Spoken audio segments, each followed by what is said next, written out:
ಬೆಂಗಳೂರಿನ ಮೆಜೆಸ್ಟಿಕ್ ಟಾಕೀಸ್ನಲ್ಲಿ ಸುಮಾರು 50 ವರ್ಷದ ಹಿಂದೆ ಕಿತ್ತೂರು ರಾಣಿ ಚೆನ್ನಮ್ಮ ಸಿನಿಮಾ ಇವರದು. ರಾಣಿ ಚೆನ್ನಮ್ಮನ ಪಾತ್ರ ಅದ್ಭುತವಾಗಿ ಮಾಡಿದ್ರು. ಚೆನ್ನಮ್ಮನ ಪಾತ್ರವನ್ನು ಮಾಡಿ ಆಂಗ್ಲರ ವಿರುದ್ಧ ಮಾತನಾಡಿದಂಥ ಸಂಭಾಷಣೆ ಅದ್ಭುತವಾಗಿ, ಬಹಳ ಅತ್ಯಂತ ಗೌರವದ ಮಾತು ಅಂತಂದರೆ, ಆವತ್ತಿನ ದಿನ ಸುಭಾಷ್ ಚಂದ್ರ ಬೋಸ್ ಅವರ ಮಗಳು ಕರ್ನಾಟಕದಲ್ಲಿದ್ದರು.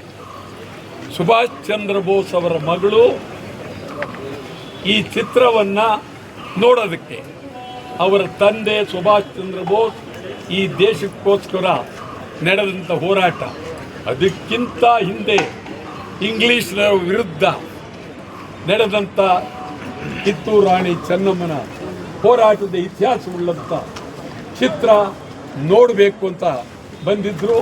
ಅದು ಇಡೀ ನಾಡಿನ ಮಹಾನ್ ನಾಯಕನ ಒಬ್ಬ ಮಗಳು, ಭಾರಿ ದೊಡ್ಡ ಅದ್ಭುತವಾದ ನಾಯಕ ಸುಭಾಷ್ ಚಂದ್ರ ಬೋಸ್ ಅವರ ಮಗಳು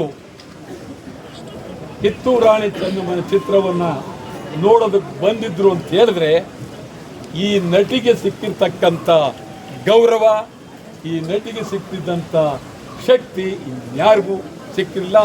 ಇವರ ನಿಧನ ತುಂಬಲಾರದಂಥ ನಷ್ಟ ಆಗಿದೆ. ಅವರ ಆತ್ಮಕ್ಕೆ ಶಾಂತಿ ದೊರಕಿದೆ.